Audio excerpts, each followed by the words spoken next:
அல்பாவும் ஓமெகாவும்.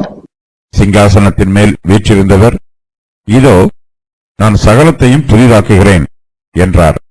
பின்னும் அவர், இந்த வசனங்கள் சத்தியமும் உண்மையுமானவைகள், இவைகளை எழுது என்றார். அன்றியும் அவர் என்னை நோக்கி, ஆயிற்று, நான் அல்பாவும் ஓமெகாவும் ஆதியும் அந்தமுமாய் இருக்கிறேன். தாகமாய் இருக்கிறவனுக்கு நான் ஜீவ தண்ணீர் ஊற்றில் இலவசமாய் கொடுப்பேன். தேவன் சத்தியமானவர், அவருடைய வார்த்தையும் சத்தியமானது. கர்த்தருடைய வசனங்கள் சத்தியமும் உண்மையுமானவைகள். கர்த்தராகிய இயேசு கிறிஸ்து சிங்காசனத்தின் மேல் வீற்றிருக்கிறார். அவர் தம்முடைய வார்த்தைகளை குறித்து சாட்சி கொடுக்கிறார். கர்த்தருடைய சாட்சி மெய்யானது. சிங்காசனத்தில் வீற்றிருக்கிற கர்த்தரானவர், நான் சகலத்தையும் புதிதாக்குகிறேன் என்று சொல்லுகிறார். பின்னும் அவர், இந்த வசனங்கள் சத்தியமும் உண்மையுமானவைகள் என்று சொல்லி யோவானிடம் இவைகளை எழுது என்று கட்டளையிடுகிறார். கர்த்தருடைய வசனங்களை நாம் நம்முடைய இருதயத்தில் பதிய வைத்திருக்க வேண்டும். நம்முடைய மனது தேவ வசனங்களை ஞாபகத்தில் வைத்திருக்க வேண்டும். நம்முடைய அன்றாட ஜீவியத்தில் கர்த்தருடைய வசனங்கள் நம்மோடு பேச வேண்டும். நமக்கு துன்பங்கள் வரும்போது கர்த்தருடைய வசனங்கள் நமக்கு ஆறுதலான வார்த்தைகளை சொல்ல வேண்டும்.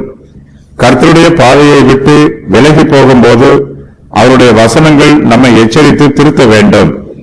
கர்த்தருடைய வசனங்கள் எழுதப்பட்ட வசனங்களாக இருக்கும்போது அவற்றை நாம் எப்போது வேண்டுமானாலும் வாசித்து அதை நம்முடைய ஞாபகத்தில் புதுப்பித்துக் கொள்ளலாம். கர்த்தருடைய வசனங்கள் சத்தியமும் உண்மையுமானவைகள்.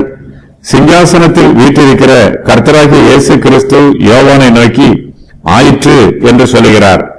தேவனுடைய வார்த்தைகள் ஏற்கனவே நிறைவேறிற்று. அவருடைய வாக்குத்தத்தங்கள் ஏற்கனவே நிறைவேற்றி முடிக்கப்பட்டிருக்கிறது. தேவனுடைய வாக்குத்தத்தங்கள் எல்லாம் நம்முடைய ஜீவியத்தில் நிறைவேறிற்று என்று நாம் விசுவாசிக்க வேண்டும். தேவனானவர், நான் சகலத்தையும் புதிதாக்குகிறேன் என்று சொல்லுகிறார். இந்த வாக்கியத்தை சொல்லிவிட்டு இது ஆயிற்று என்றும் சொல்லுகிறார். அவர் சகலத்தையும் புதிதாக்கி விட்டார். நம்முடைய கர்த்தராகிய இயேசு கிறிஸ்து அல்பாவும் ஓமெகாவும் ஆதியும் அந்தமுமாய் இருக்கிறார். இது அவருடைய குணாதிசயத்தை வெளிப்படுத்துகிற நாமம். இந்த நாமம் கர்த்தரை மகிமைப்படுத்துகிறது. எல்லா காரியங்களுக்கும் தேவனே ஆதியும் அந்தமுமாக இருக்கிறார். எல்லா காரியங்களையும் தேவனே ஆரம்பிக்கிறார். தாம் ஆரம்பித்த எல்லாவற்றையும் தேவனே முடித்து வைக்கிறார். ஒவ்வொரு காரியத்தின் முடிவிலும் தேவனுடைய மகிமையும் சந்தோஷமும் வெளிப்படும். தேவனுடைய சித்தமும் திட்டமும் நிறைவேறும். தேவன் தம்முடைய திட்டத்தில் இருந்து ஒருபோதும் விலகிச் செல்வதில்லை. மனுஷர் பல காரியங்களை ஆரம்பிப்பார்கள், ஆனால் அவற்றை முடிப்பதற்கு திராணி இல்லாமல் போய்விடுவார்கள். மனுஷர் பல காரியங்களை திட்டமிடுவார்கள், ஆனால் அவற்றை நிறைவேற்றுவதற்கு பலனில்லாமல் போய்விடுவார்கள். ஆனால் கர்த்தரோ சர்வ வல்லமை உள்ள தேவனாக இருக்கிறார். அவரே ஆதியும் அந்தமுமாய் இருக்கிறார். அவரே அல்பாவும் ஓமெகாவாகவும் இருக்கிறார். அவர் தாம் சொன்னதை செய்கிறார். தாம் செய்வதை மாத்திரமே சொல்லுகிறார். அவரால் கூடாத காரியம் ஒன்றுமே இல்லை. தேவனுடைய ஆலோசனைகள் நிலைத்து நிற்கும்.